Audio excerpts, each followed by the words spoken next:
Um simples upgrade na sua audição pode aumentar a sua conexão com o mundo offline. E hoje teremos um convidado muito especial para desenvolver essa ideia. Então, fique aí e roda a vinheta.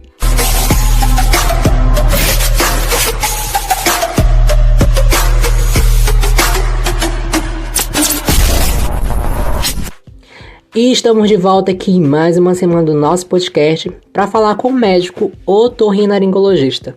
É isso mesmo, um nome estranho e bem diferente, não é verdade? Mas hoje vocês vão descobrir conosco tudo sobre essa função médica. E muito prazer, eu me chamo Caio Otávio. Eu sou Catarina Barreto e esse é mais um podcast. E eu sei, senhor Caio Otávio, que tem muita gente que ouve a gente, porém não nos segue. E onde é que eles podem nos encontrar? E para você nos encontrar é muito simples. No Instagram, estamos como Juntos e Misturados _UFC. E para você ouvir os nossos podcasts que estão já na reta final, basta você procurar na sua rede de streaming favorita, que pode ser Spotify, Google Podcast, Apple Podcast, SoundCloud, Overcast, dentre muitas outras por Juntos e Misturados. É bem simples e bem prático. E lá você vai encontrar a nossa primeira temporada, a nossa segunda e agora a nossa terceira temporada, que está no finalzinho, não é verdade, Catarina? Exatamente, Caio Otávio. Temos uma novidade muito especial que estamos no TikTok e no Quai, que é Juntos e Misturados _OFC. Você pode mandar sugestões de vídeos e de desafios pra gente fazer. E também entrar em contato com a gente, conversar, o que a gente esteja mais próximo de vocês. E hoje temos a honra de receber o convidado, o médico otorrinolaringologista Dr. Álvaro. Seja muito bem-vindo ao nosso podcast e fique à vontade aqui em nosso meio. Boa noite, eu agradeço o espaço. Eu me chamo Dr. Álvaro Siqueira, eu sou médico formado pela Universidade Federal do Amazonas. Esse ano eu completo 21 anos de formado como médico. Já estou há 18 anos como especialista na área de otorrinolaringologia, né? Atualmente sou professor doutor da Universidade do Estado do Amazonas. Eu sou supervisor do programa de residência médica em otorrinolaringologia da Fundação Hospital Adriano Jorge, né? Então, eu estou envolvido na formação docente, tanto da graduação, né, nos alunos da graduação da medicina, como também na especialidade de otorrinolaringologia, né?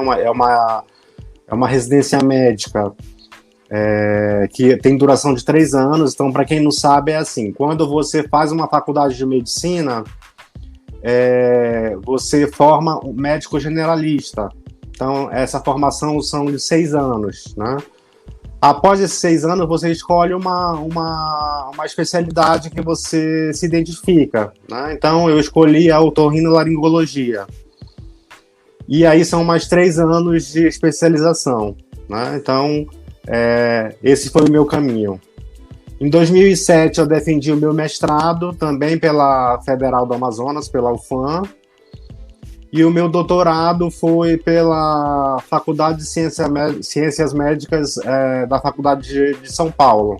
Além disso, eu sou médico, membro perito da Junta Pericial do município, né, de Manaus. Então você vê que eu tenho uma vida bem atribulada, né? Eu tenho vínculo tanto com o Estado, através da Universidade Estadual, vínculo com o município. Tenho meu consultório privado, que é no Crystal Tower, e também sou sócio de uma clínica somente na especialidade de otorrino e fonoaudiologia, que é o Otorrino Center. Então estou nesse contexto. Podemos ver que o Dr. Álvaro atribui a ele diversas funções médicas, né, na área como otorrino, e sempre foi um sonho permear para a área médica como otorrino. E o que é um otorrinolaringologista? Porque a gente vê esse nome tão extenso, a gente pensa diversas coisas, né? E, enfim, o que é um otorrino e quais suas atribuições na área médica? A paixão pela minha especialidade começou quando eu passei na graduação, né? Na minha época, a disciplina de otorrino, que atualmente ainda é, né, na nossa universidade, na UEA, é no 7º período, né? Então, desde então, eu me interessei pela especialidade, né? Me encantei logo, assim, foi paixão à primeira vista. É porque, assim, a medicina, a faculdade de medicina é um universo tão grande, você se apaixona e se desapaixona tantas vezes, né? Que você acaba tendo que ter muito foco e discernimento no que você vai escolher. Você tem que escolher uma especialidade que você se identifique, né? Então você tem que saber qual é o teu estilo de vida, né? Se você gosta de dar plantão, se você não gosta de dar plantão, se você tem paciência para fazer consultório, né? Ter paciência para ouvir os pacientes, né? Porque tudo isso é decisório na escolha da especialidade, né? E então, a partir do 7º período, eu comecei a acompanhar alguns ambulatórios da especialidade, depois algumas cirurgias, e quando eu me formei, eu já, de fato, escolhi. E assim como eu tive a sorte de passar no meu primeiro vestibular, eu passei na minha primeira prova de residência. Isso foi lá em 2001, certo? O que é o universo da otorrino? Então, de quando eu entrei na especialidade para cá, muita coisa mudou, né? Então, muitas pessoas, elas até mesmo hoje, na primeira aula que eu tenho com os meus alunos, eu pergunto: o que vocês sabem a respeito de um otorrino, da atuação de um otorrino dentro da área médica, né? E isso é uma dúvida até na área acadêmica, né? Para as pessoas leigas e até mesmo para os graduandos, a otorrino seria uma especialidade somente clínica, que é só consultório, tratamento com remédio, e não é. A nossa especialidade, a gente tem uma formação clínico e cirúrgica. Então, o otorrino, ele está apto para tanto atender, consultar, fazer exames, né? Hoje a gente faz muitos exames de endoscopias, tanto os de garganta, que são as laríngeas, como as de nariz e seios paranasais, né? Bem como procedimentos de ouvido, desde uma simples retirada de excesso de cera, corpo estranho, curativos de ouvido, e cirurgias desse segmento, né? Cirurgias de garganta, cirurgias de nariz, cirurgias de ouvido, né? E com o passar do tempo, a otorrino, ela não ficou só nesse universo de boca, garganta, nariz e ouvido. Hoje, a otorrino tem outras subespecialidades dentro da otorrino. Então, hoje se sabe que, por exemplo, queixas de tontura e zumbido é tratado pelo otorrino. Então, isso é uma subespecialidade que trata somente disso. Se chama otoneurologia, né? Temos também outras áreas, como medicina do sono, né? Então, pacientes roncadores que têm apneia do sono. Então, também tem a subespecialidade na medicina do sono. Tem a parte de cirurgias de base do crânio, cirurgias endoscópicas nasais, né? Cirurgia estético-faciais, então, cirurgia de cabeça e pescoço. Então, é um universo muito grande, né? Então, por isso que hoje a nossa especialidade, o que está acontecendo, né? O nosso serviço aqui no Hospital Adriano Jorge é um serviço bom, não está sendo da referência. Então, os candidatos que passam com a gente, e que passam esses 3 anos com a gente, a maioria é de fora, de outros estados. Então, a gente está colocando excelentes profissionais no mercado, né?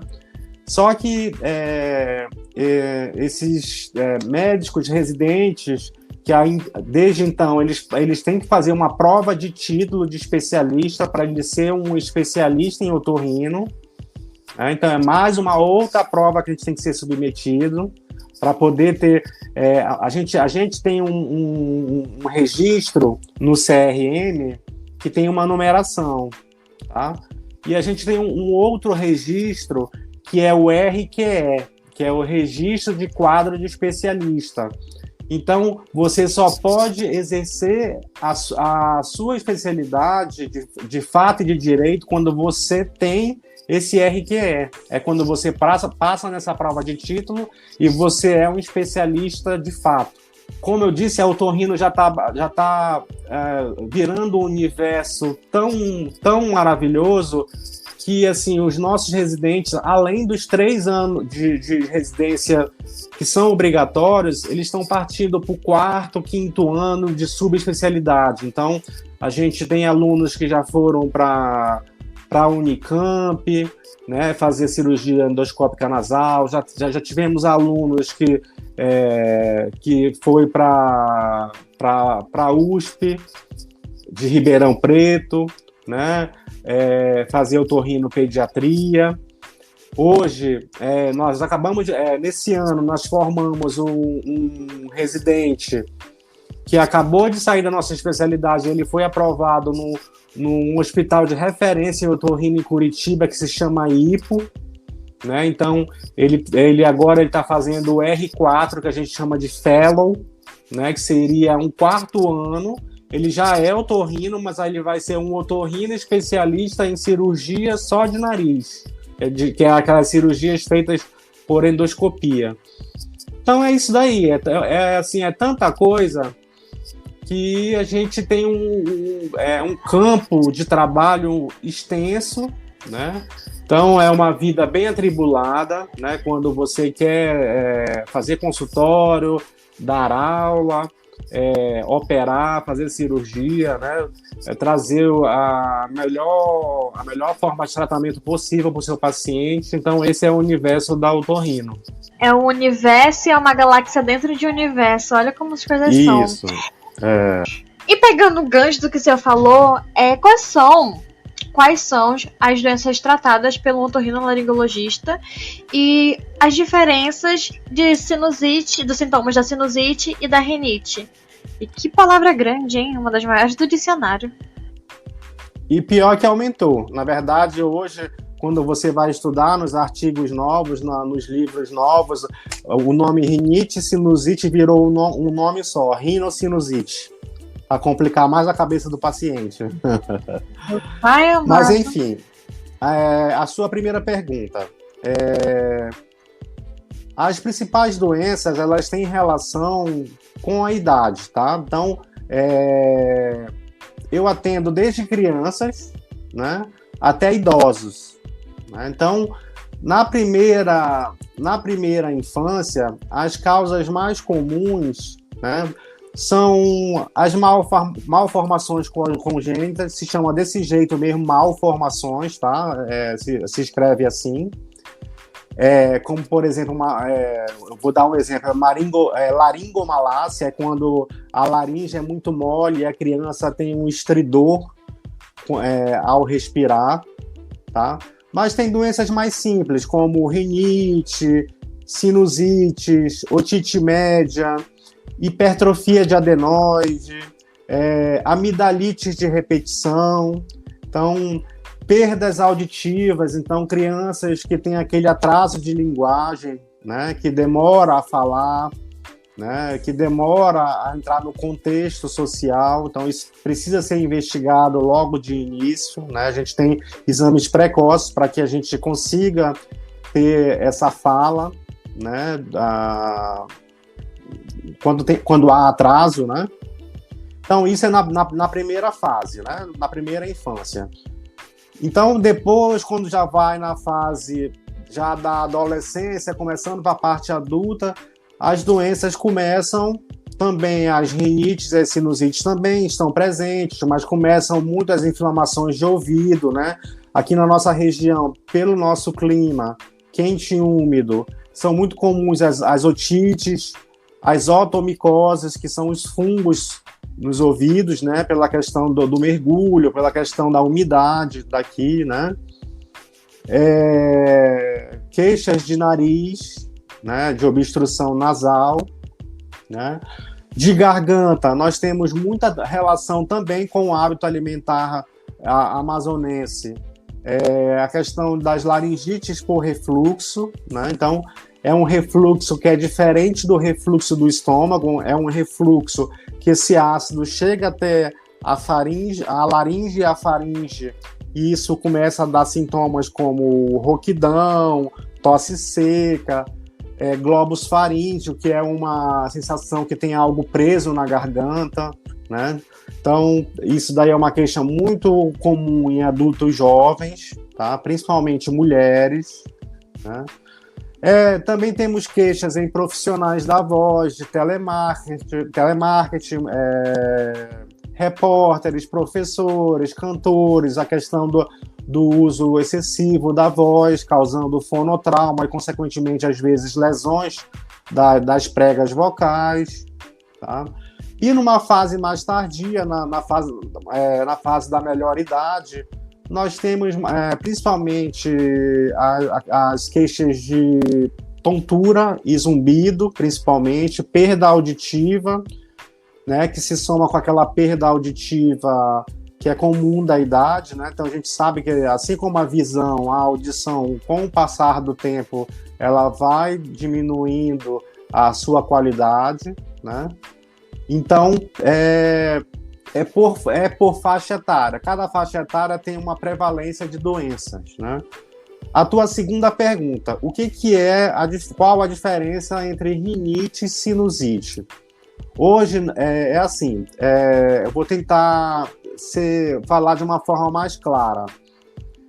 O nariz, ele trabalha em comunicação com cavidades ocas que estão nos seios da face, tá? E eles estão intercomunicados. Então, é muito difícil uma pessoa ter basicamente só rinite ou só sinusite. Então, por isso que a literatura atual, os artigos atuais falam muito no termo rinocinusite, tá? Mas, a grosso modo, a rinite seria uma inflamação da mucosa, que é o tapete que recobre o nariz por dentro, né? Essa inflamação, ela pode ser... A principal é a rinite alérgica, causada por alérgenos ambientais, poeira, pó, pelo de animal, ácaro, mofo, produtos com cheiro forte, né? Produtos de higiene pessoal ou de limpeza de casa, né? E a sinusite já seria a inflamação também da mucosa, só que dos seios da face, que são esses ocos, né, que ficam no rosto. Nós temos 2 na maçã do rosto, que são os seios maxilares. Nós temos 2 entre os olhos, que são os seios etimoidais. Temos 2 na testa, que são os frontais. E um mais no meio da cabeça, que são os esfenoidais, tá? Então, rinite seria uma inflamação só do nariz e sinusite só desses seios da face, mas que estão interligados. E hoje, geralmente, a gente percebe que quem tem rinite já tem uma sinusite e quem tem sinusite já tem uma rinite. E o senhor tocou num assunto muito importante aqui na sua fala anterior, que aqui na cidade de Manaus, onde todos nós vivemos, aqui na região norte do Brasil, possui uma característica que aqui é bem quente, né, e bem abafado. Isso acaba prejudicando muito a nossa saúde. Na sua opinião como especialista, quais os cuidados e precauções que devemos ter com o nosso nariz e a nossa garganta nesses tempos mais abafados? Bom, então vamos por partes. Com relação à garganta, é primordial a hidratação, né? Então, só que essa hidratação, a gente sabe que o amazonense gosta de uma água gelada. Então, nós otorrinos, nós não indicamos a água muito gelada. Na verdade, são os líquidos e os alimentos. Os extremos devem ser evitados, ou muito gelado ou muito quente, né? Então, encontrar aí um meio termo, tá? Essa hidratação tem que ser de acordo com o peso, né? Mas em média, numa pessoa mediana, seria uma hidratação de 2 a 2,5 litros de água por dia, né? Essa água, ela pode estar presente no suco, né? Em chás, né? Mas aí, então, com a garganta, evitar o abuso vocal, né? O uso excessivo da voz. Para quem trabalha com a voz, evitar aumentar o tom da voz, falar mais alto para tentar atingir o maior número de pessoas e falar mais baixo para tentar cochichar e tentar fofocar. Então, são as duas situações que devem ser evitadas, porque você está nessas duas situações, você está atritando a corda vocal. Ter uma alimentação adequada, novamente batendo na tecla com relação aos alimentos. Então, ter muita cautela com a farinha, né? Principalmente a farinha do areni, que todo mundo gosta, pimenta, peixes fritos, né? Então, dar preferência para o preparo do alimento cozido, assado ou grelhado, né? Evitar alimentações de comer muito, né? São alimentações copiosas, que a gente chama, né? Com relação ao nariz, nas pessoas que a gente detecta que eles são realmente atópicos, que ele tem rinite alérgica, você tem que fazer o controle ambiental, que a gente chama. Esse controle ambiental, ele tem que ser efetivo, porque a rinite, ela, assim como a asma, é uma doença que não tem cura, ela tem o controle. Então, você vai ao médico, trata, faz tudo direitinho como o médico pediu, né, te orientou, mas se você chega no seu ambiente, teu ambiente está todo errado. Então, você vai ficar novamente doente e isso vai virar um ciclo, né? Então, por exemplo, ter cautela com bichos de pelúcia, coisas que acumulam ácaro, né? Roupa de cama deve ser trocada com uma certa frequência. Travesseiros, de preferência ter uma capa de PVC ou capa antialérgica, que tem lojas que vendem esse material específico, né? Deixar o quarto mais clean possível, por exemplo, cortina, evitar a cortina de tecido, dar preferência para a persiana, tem maior facilidade de limpeza, né? Para quem gosta de ler, para quem gosta de ter série, CDs, DVDs, coleções, isso deve ser evitado, né? Entulhar coisas dentro do quarto. Tem que ser a cama, né? Sem tapete, a cortina de persiana e só, tá? Evitar coisas acumuladas que acumule poeira. Aqui em Manaus, como a gente não consegue ficar sem ar-condicionado, né? Principalmente nos meses a partir de agosto, o que a gente aconselha? Também ter o cuidado da limpeza do ar-condicionado, né? Nessa época onde há a maior utilização, a cada 3 meses, fazer a limpeza do filtro, né?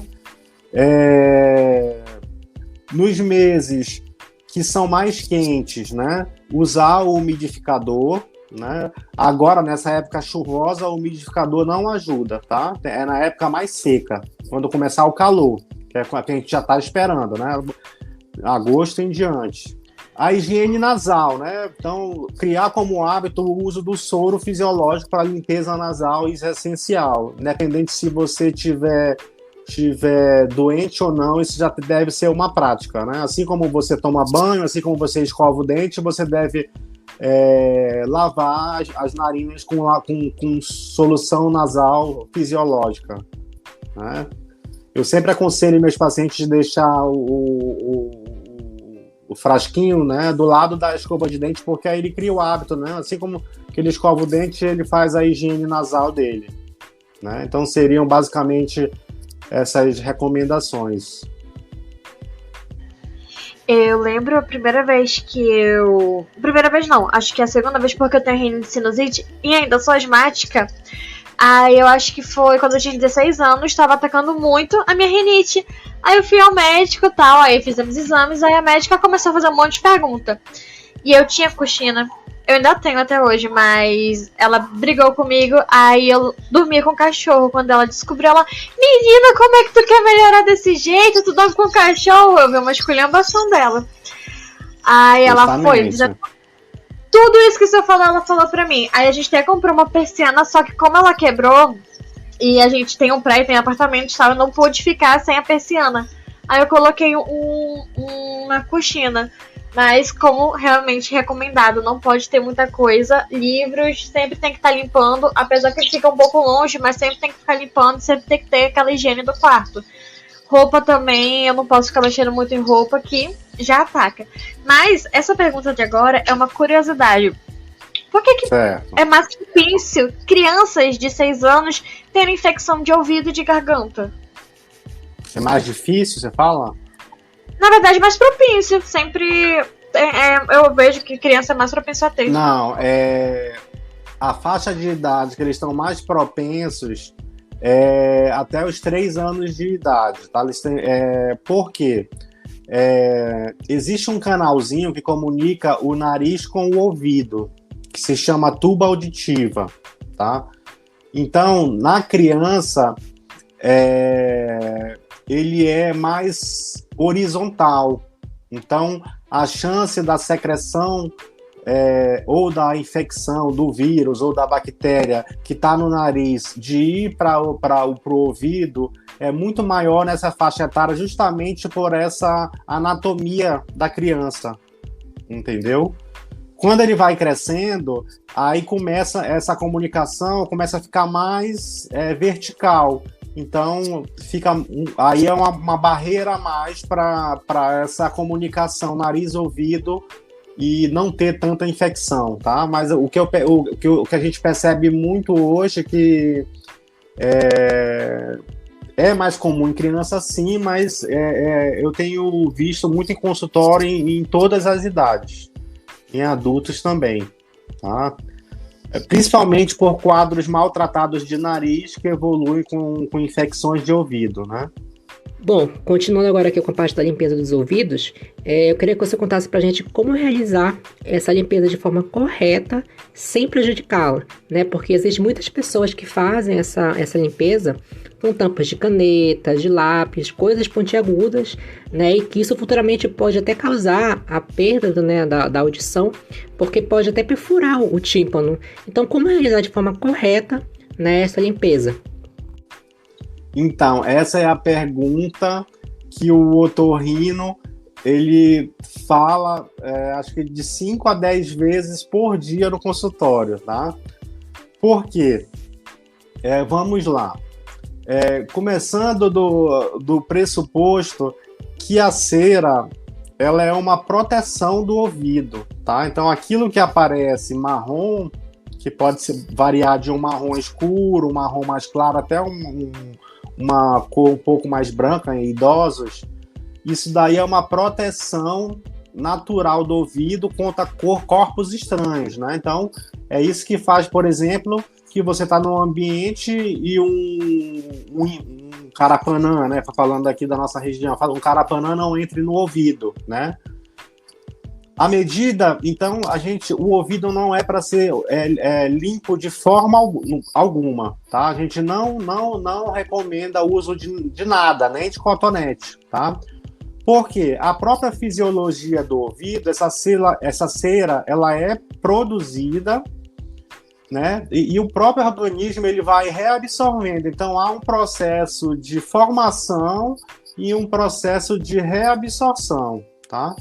À medida que você usa o cotonete, você está fazendo o processo inverso. Então, ao invés de você limpar, você está empurrando essa cera para dentro. Empurrando para a parte mais interna do ouvido, isso vai chegar a formar um bloco, que a gente chama de cerúmen, que isso começa a baixar a audição, e isso pode propiciar infecções. Então, Contraindicado tampa de caneta, pena de galinha, clips e cotonete também, tá? Lógico que às vezes aqui na parte mais externa tem uma cerinha e fica realmente esteticamente feio, né? Então a gente aconselha, no máximo, se você realmente for muito consciente, pegar o cotonete e limpar só essa área externa da entrada do ouvido, tá? Ou então usar uma toalhinha, né, de uma toalha específica para isso, uma toalha menor, do tamanho de menor que uma toalha de rosto, só para após o banho você enxugar a entrada do ouvido e consequentemente vai sair esse excesso de cera, mas nada introduzir nada no ouvido, tá? Ainda tem aquele ditado, né? Tá com cera no ouvido, menino? Não tá me escutando? Isso. E você falou também que o otorrino ele realiza cirurgias. E quais são as mais recorrentes cirurgias que o otorrino ele realiza? Também tudo depende da faixa de idade. Nessa faixa, nas crianças, as cirurgias mais comuns são as retiradas das amígdalas e da adenoide. A adenoide é uma carne crescida que cresce lá na comunicação da parte de trás do nariz, já chegando na garganta, que faz com que a criança respire pela boca. Tá? Então essa é uma cirurgia muito comum. Tá?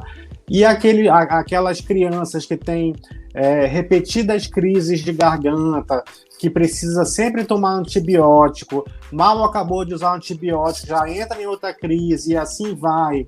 Aí chega um momento que esse tecido da amígdala, ele também é tecido de proteção. Só que a partir do momento que ele sofre uma sequência de inflamações, ele passa a ser foco de infecção. Então, nesse momento, está indicado a adenoamidalectomia, que o nome atual é adenotonsilectomia. Tá? Na fase mais adulta, é muito comum as cirurgias de nariz para correção de desvio do septo, né? Então, quando tem o nariz torto por dentro, que tem dificuldade para respirar, então seria a septoplastia, a turbinectomia, que seria uma retirada parcial de umas conchas que a gente tem dentro do nariz, né? Retirada de pólipos nasais, tá? Aí temos para pessoas que têm problemas de laringe, por exemplo. Aí tem retirada de cistos, pólipos, papilomas na parte da laringe. Na parte de ouvido, pacientes, por exemplo, aproveitando o gancho que a gente falou de cotonete, paciente que usou o cotonete e foi até o fundo e com o cotonete ele fez uma perfuração no tímpano. Então, esse paciente fez um furo e esse furo tem que ser corrigido com cirurgia. Então, é uma cirurgia chamada timpanoplastia, tá? Para poder fazer a correção desse furo no tímpano. Bom, agora chegou a hora de uma consulta gratuita aqui com o nosso otorrinolaringologista, Dr. Álvaro. Para nós que trabalhamos com a voz, quais seriam as dicas, algum macete, algum gargarejo que o senhor diria para a gente fazer para melhorar e também manter a nossa saúde, né, da nossa voz? Bem, eu tinha falado há pouco na questão da hidratação. Isso é o essencial, né? Então, você sempre andar com a sua garrafinha de água natural do lado. Então, sempre no intervalo, né, entre uma entrevista e outra, você tomar água, né? É importante a questão do aquecimento, né? Você alongar o pescoço, né? Fazer alongamento para as laterais, para a direita, para a esquerda. Fazer articulação da boca como se estivesse bocejando, abrindo e fechando a boca, tá? Você tem que... as pessoas falam muito da questão se é mito ou verdade a questão da maçã. A ingesta da maçã, ela é benéfica, tá? Para quem utiliza a voz como instrumento de trabalho, tá? Porque ela é adstringente, tá? Ela faz com que a musculatura da laringe ela trabalha de uma forma correta e ela lubrifica a laringe, tá? Então, comer maçã, beber água, fazer a abertura e fechamento da boca, não ultrapassar o seu limite, né? Você trabalhar o tempo certo de horas, não abusar da voz, né? Ter cautela, de preferência, não fumar, não beber bebida alcoólica, né? A questão de aumentar o tom de voz ou diminuir, né? Você sempre usar a voz que você tem, né? Você não usar falsetes, né? Porque você vai estar atritando a corda vocal e vai estar lesionando, ser propensa a ter uma lesão de corda vocal. Então, essas são as dicas assim, essenciais. E o cuidado diário com a alimentação, né? Então, perto de uma entrevista ou de uma apresentação, você nunca fazer uma alimentação não muito bem digerível, né? Porque na hora que você estiver falando, aquele ácido vai estar subindo e você vai estar pigarreando, às vezes vai tossir na hora que estiver entrevistando. Então, evitar comer muito próximo da hora do teu compromisso, né, com a voz. Certíssimo. E para você que ouviu a gente até aqui, deixa seu like, comente e compartilhe com seus amigos. E doutor, com esse mundo que tá, né, a pandemia, as consequências e sequelas do Covid-19, existe a possibilidade desse paciente apresentarem perda de outra função no organismo?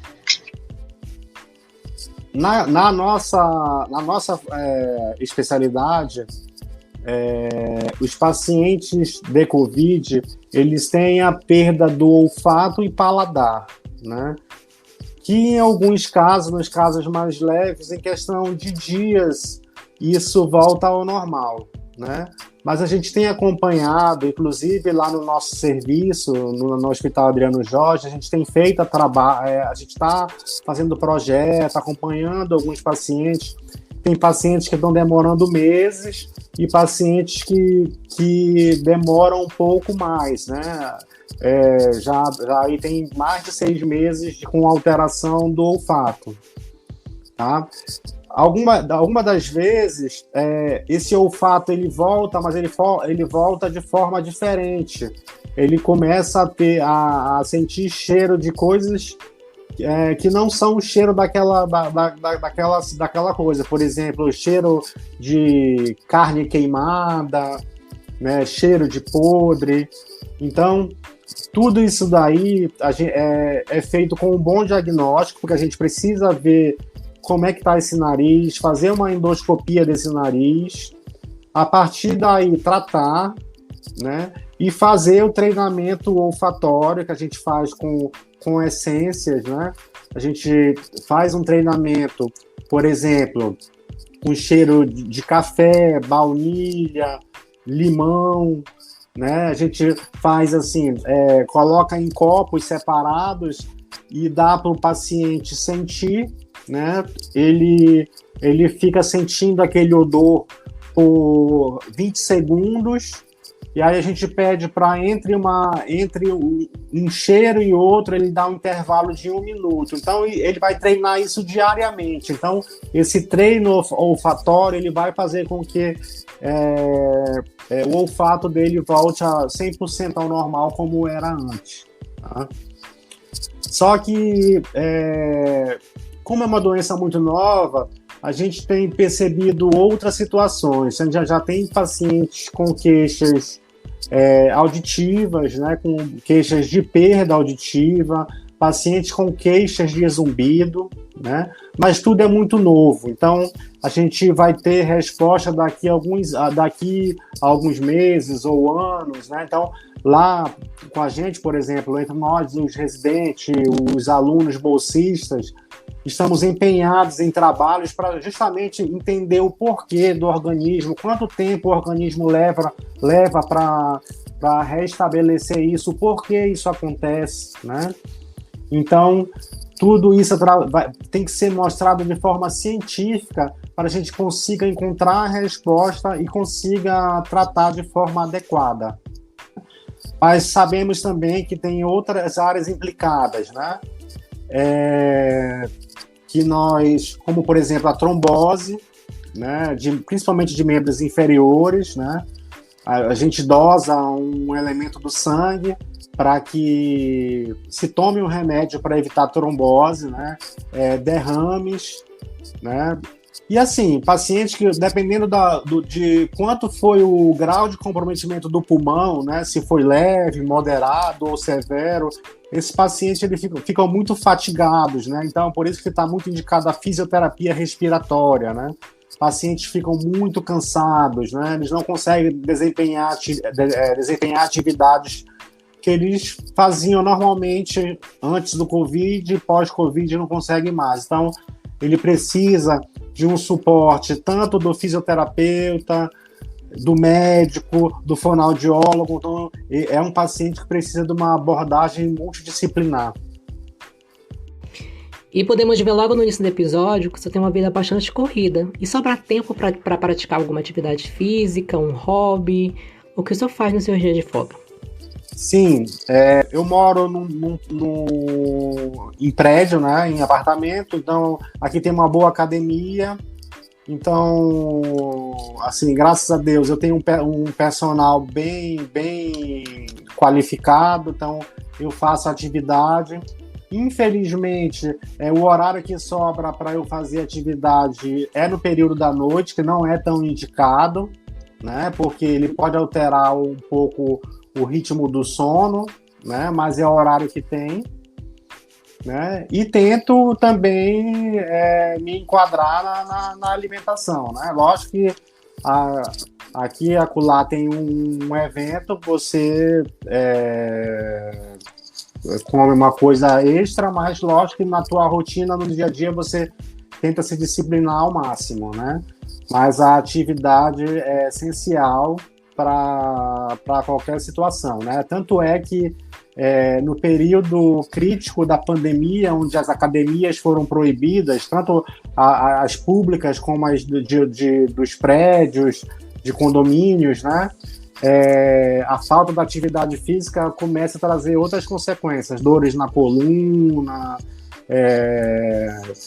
posição viciosa para dormir, a disposição para o trabalho altera, tá? Então a atividade física é essencial. O que te deixa feliz em ser otorrino? O que me deixa feliz em ser otorrino, porque é uma especialidade justamente que eu não fico só sentado numa mesa atendendo, examinando, passando receita e pronto, somente.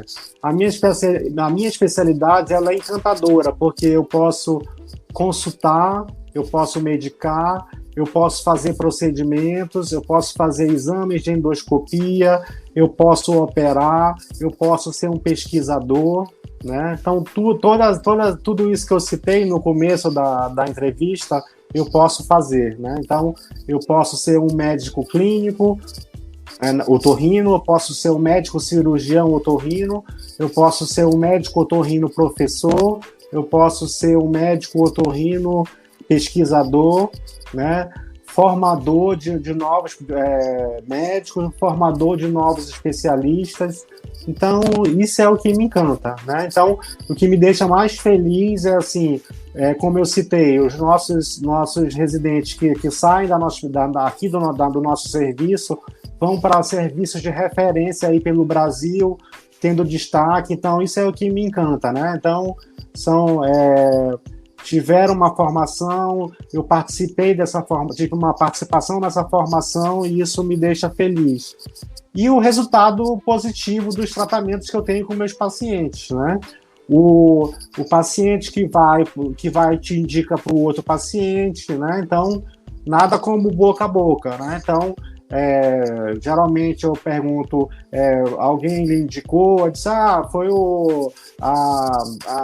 a minha tia, foi minha avó, foi o vizinho, foi a amiga da amiga, e assim vai. Então, se você faz um bom trabalho, você vai ser lembrado e as pessoas vão te procurar. Bom, agora chegou a hora do nosso quadro muito famoso aqui, muito esperado pelos nossos ouvintes, que é o quadro Fala Aí, onde os ouvintes enviam suas perguntas para o nosso convidado de hoje.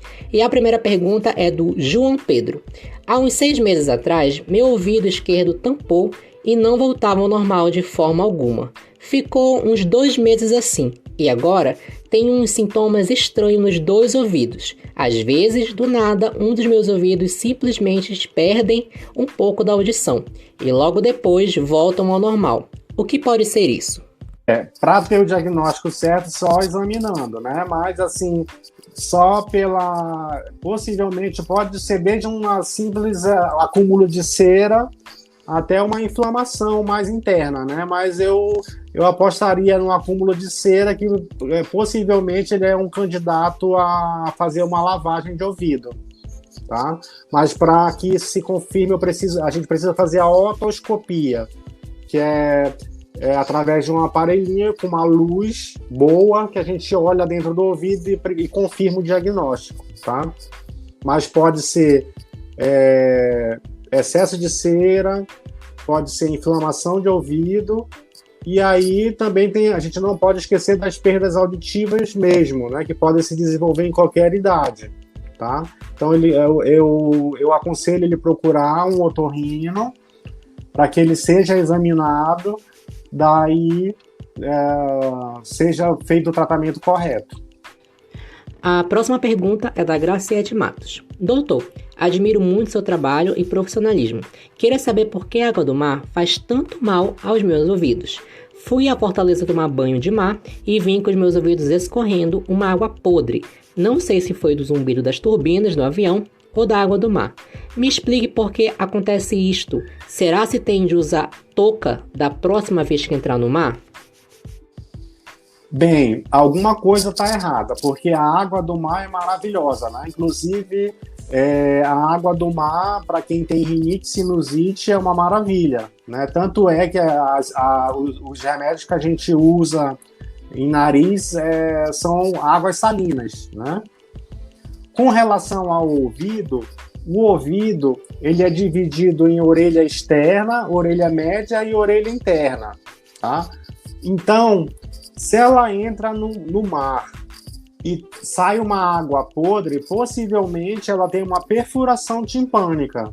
Não é para acontecer isso, tá? Então, novamente, eu reforço a necessidade de ela ser examinada, tá? Porque não é normal entrar ou piscina, rio, mar, independe do qual for a imersão, tá?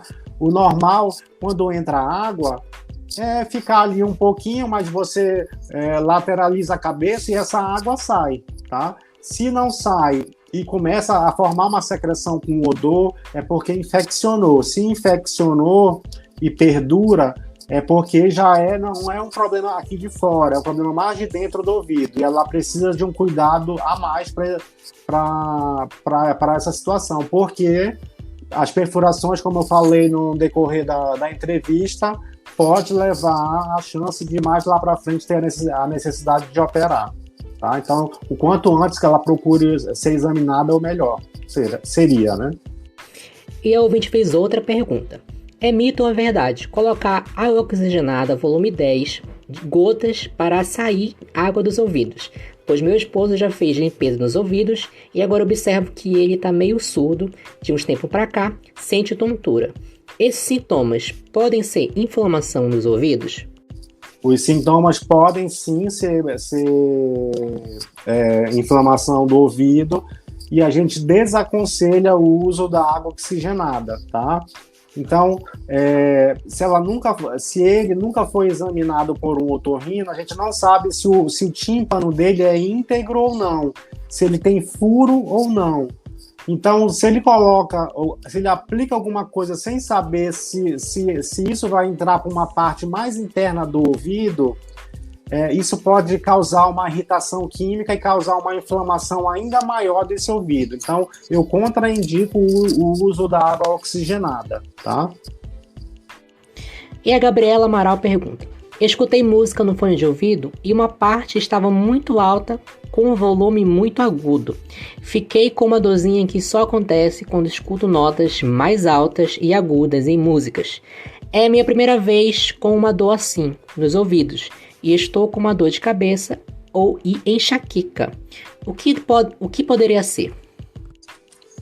Bom, primeira coisa é o aconselhamento com relação ao volume do que você está ouvindo. Principalmente o volume, você sempre tem que colocar no volume intermediário, nem muito baixo, a ponto de você não escutar, nem no volume muito alto, tá? E também você não deixar você exposto à música ou a fone de ouvido por muitas horas, porque isso é cumulativo. Quanto mais horas você exposto a barulho, mais predisposição você tem a causar algum dano às células que são de dentro da orelha, que a gente chama de células ciliadas, né? Então, por exemplo, se eu vou num show, né, e eu sou muito fã daquela banda, e eu fico bem na frente, né, do palco, é comum naquele dia, se eu fiquei muito perto do palco, perto da caixa de som, quando eu voltar para casa, eu sentir uma dor de ouvido, eu escutar mais baixo, às vezes escutar um zumbido. Então, quer dizer, aquele som causou uma inflamação, né? Mas a partir do momento que ela volta para o repouso acústico dela, essa inflamação cessa e pronto, normaliza, tá? Mas se isso se torna uma coisa frequente, então aquelas células elas sofrem frequentes inflamações e chega a um ponto que elas começam a inflamar até elas serem degeneradas, que a gente chama. E isso já pode pulsar com uma perda auditiva definitiva, né? A questão da sensibilidade do som a ponto de causar enxaqueca, isso se chama hiperacusia, que é uma sensibilidade aos sons, né? Inclusive eu tenho isso, né? Por exemplo, torneira ligada, né? A água caindo da torneira, talheres caindo no chão, né? Então isso é uma hiperacusia. Então isso ela tem que fazer um treinamento, um meio termo, para que isso não cause outros problemas, como a enxaqueca e cefaleias tensionais, dentre outras, tá? E a Maria Eduarda pergunta: trabalhei como telefonista durante 6 anos e ao realizar a altimetria, o diagnóstico foi perda auditiva nas 2 audições. Vou realizar o Bera. A possibilidade de um exame dar diagnóstico diferente do outro? Sim. A audiometria, ele é o exame de triagem inicial que nós fazemos, tá? Então, ele é um exame subjetivo, é aquele que você entra na cabine e o profissional que está realizando o exame com você, ele vai te oferecendo sons e você vai dizendo se tá escutando ou não. Então, isso pode ser passível de erro, tá? Então, pode haver diferença de um exame para o outro. Já o Bera, ele é, digamos assim, um exame mais apurado, mais sofisticado, que seria uma audiometria do tronco cerebral, só que tudo computadorizado, é tudo por eletrodos e o paciente fica parado. Então, a chance de erro é quase zero. Então, o Bera, nesse caso, para investigação de perda auditiva, para a questão trabalhista, o Bera ele teria mais valor diagnóstico do que a audiometria, tá? O Francisco Gomes pergunta: fala pessoal, fiz uma limpeza no ouvido direito e agora até uma tosse de alguém incomoda os meus ouvidos. E meu outro ouvido esquerdo está com um cheiro de giz de cera. Tem alguma coisa a ver com a limpeza?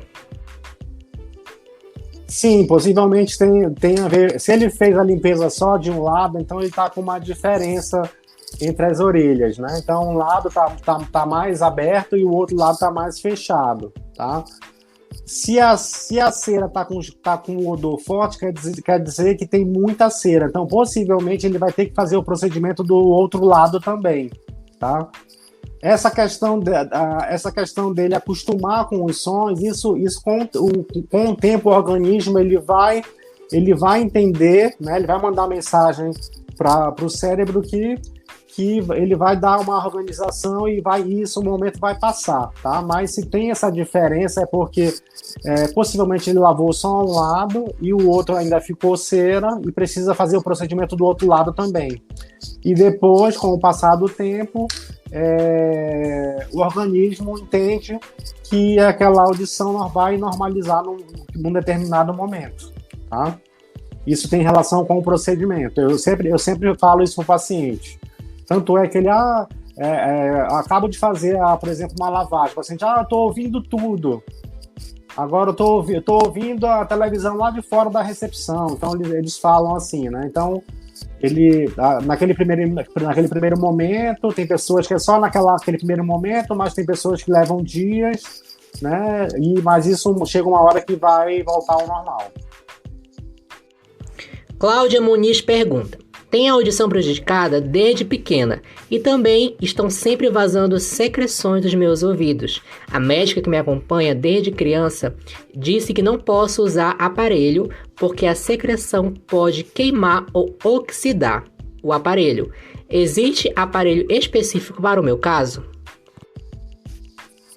Bem, primeiramente, se o ouvido dela está inflamando constantemente, ela precisa de um tratamento adequado, tá?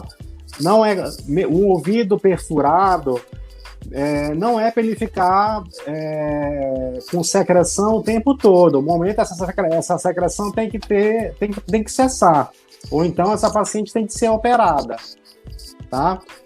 Realmente, se você está com o ouvido saindo secreção, ele vai estragar o aparelho, que é um investimento caro. E além disso, a maioria, os aparelhos, eles têm moldes. Então, esses moldes, eles abafam o ouvido. Então, eles não entra ar no ouvido. Então, isso propicia infeccionar o ouvido ainda mais. Entendeu? Então, eu aconselho lá primeiro procurar novamente um atendimento para que seja um tratamento assertivo para secar esse ouvido, né? Saber se é um caso de cirurgia ou não, né? E depois do ouvido seco, ela procurar a questão da indicação do aparelho, tá? Mas não tem nenhum aparelho que tenha uma proteção contra a secreção, né? Eles vão estragar do mesmo jeito, né? E aí ele vai ser mais um fator que vai causar a inflamação do ouvido, tá? Samuel Vale pergunta: é normal respirar por um lado do nariz? E tem alguma diferença de quem respira com os dois lados? O que posso fazer para resolver este problema? Procurar um otorrino. Então, não é normal respirar só por um lado, tá? O que acontece, existe uma fisiologia do nariz. Então, às vezes, você respira melhor de um lado, às vezes respira melhor do outro, mas isso há uma alternância, né? Num dia é de um jeito, no outro dia é do outro, porque tem um ciclo nasal, é uma fisiologia do nariz. Mas a partir do momento que essa obstrução ela é só de um lado e persistente, é porque ou ele tem um desvio do septo ou alguma outra doença que precisa ser diagnosticada para ser tratada, tá? Respirar só por um lado não é normal. Precisa ser examinado e diagnosticado por um otorrino. Gilberto Gonzalez pergunta: oi, pessoal do podcast. Tenho uma filha de 15 anos que está apresentando uma dor intensa na garganta. Tem até um pus, tipo ferida aberta. Isso pode ser câncer de garganta? Me responda isso, por favor. Isso depende do tempo de evolução. Se for uma coisa muito recente, Geralmente não. Primeiro que os cânceres de garganta, eles são mais comuns em adultos, tá? Principalmente fumantes, associado com o alcoolismo, né? Em crianças, geralmente são inflamações por bactérias mesmo, ou às vezes virais, e tem situações que a imunidade local baixa tanto que pode formar aftas, né? E às vezes o que ele possa estar vendo pode ser uma afta gigante, que a gente chama uma afta grande, né? Que também há tratamento, tá? Então, não se desesperar. Diagnóstico de câncer sempre vem lá como de exclusão, tá? Nessa idade, as doenças bacterianas e virais são mais comuns, tá? Túlio Risso pergunta: fala pessoal, mandem um abraço para mim. Sou muito fã de vocês. Um abraço, Túlio. Recentemente, meu irmão passou por uma cirurgia nas amígdalas. Gostaria de saber se ele pode usar enxaguante bucal nos primeiros dias após a cirurgia de amígdalas. Para quem operou recentemente a amígdala, a gente tem que ter muita cautela com o uso de enxaguante bucal. Se for usar o sem álcool, tá? E não usar pelo menos uns 5 dias, não ultrapassar isso daí, tá? O uso é até indicado porque a gente aconselha o paciente não usar a escova de dente para os dentes posteriores, né? Porque com a escova de dente ele pode bater o local onde foi operado, né? Então, para que ele faça a higiene bucal, o ideal seria o enxaguante mesmo, mas tem que ser zero álcool, tá? E sem excessos. Se ele puder diluir um pouquinho de água, é melhor ainda. Que mensagem o senhor deixa para quem quer... Desculpa, um dos três. Que mensagem o senhor deixaria para quem quer reduzir o risco de doenças no ouvido e na garganta? Então, para garganta, hidratação, tomar bastante água, evitar os extremos de temperatura, tanto de líquidos como alimentos, evitar ou muito quente ou muito gelado, tá? Ter cautela na alimentação, evitar frituras, gorduras, ácidos, pimentas, bebida alcoólica, cigarro, né? Para ouvido, a principal prevenção é abolir o uso do cotonete, abolir a tampa de caneta, qualquer instrumento que possa cutucar o ouvido, tá? Bom, e para finalizarmos aqui o nosso podcast de hoje, o Dr. Álvaro vai deixar aqui uma mensagem para todos vocês aí de casa que estão nos ouvindo do outro lado da telinha. Dr. Álvaro, é com você. Hoje, eu acho que as redes sociais, elas tanto servem para o bem como para o mal, né? Então, procure perfis sociais de profissionais da área, né? Eu tenho meu perfil social, lá eu abordo vários assuntos, né? Lá de forma bem profissional, né? Então, eu acho que hoje a principal fonte de informação seria a rede social de fontes confiáveis, né? Para que se possa ali ter boas informações, ter a referência, né, do médico que você vai ser consultado, tá? Um conselho que eu tenho: quando você tem algum sintoma de ouvido, nariz e garganta, não vá para o Dr. Google, porque você vai lá, você como leigo vai colocar um sintoma simples que você tem e de lá você já vai sair com a sua sentença de morte. E você vai ver que não é assim. A maior parte, tudo é tratável, né? São coisas mais simples que com o diagnóstico de um profissional sério vai resolver o teu problema, né? Então, evita procurar fontes sensacionalistas, né? procurar perfis de profissionais da área que você está interessado, né? No caso aqui a gente está falando de otorrino, tanto eu como outros colegas temos vários assuntos bem interessantes, né? Agora, tudo que é muito novidade, você sempre coloca um pé atrás, né?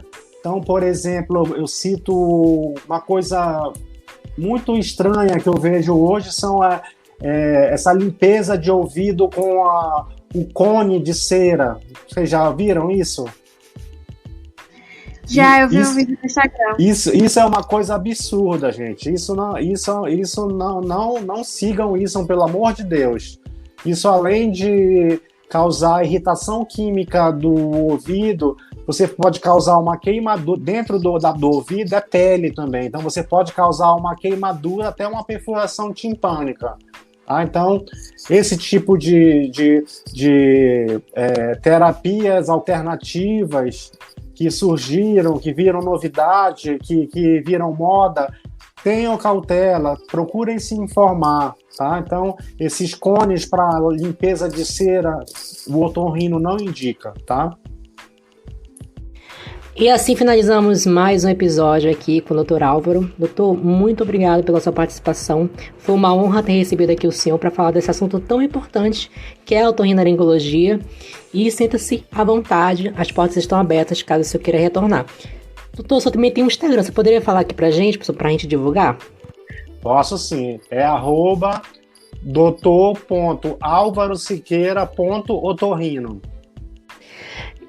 Então é isso, pessoal. Finalizamos aqui mais uma temporada aqui do nosso podcast. Muito obrigado a todos vocês que acompanharam, que seguiram, que curtiram, que divulgaram. Foi uma temporada com muitos sucessos e com muitos convidados especiais. Muito obrigado e até a próxima temporada, pessoal. Tchau. Um beijo, até a próxima. Obrigado, doutor. Foi prazeroso demais essa conversa e muito obrigado aos nossos ouvintes.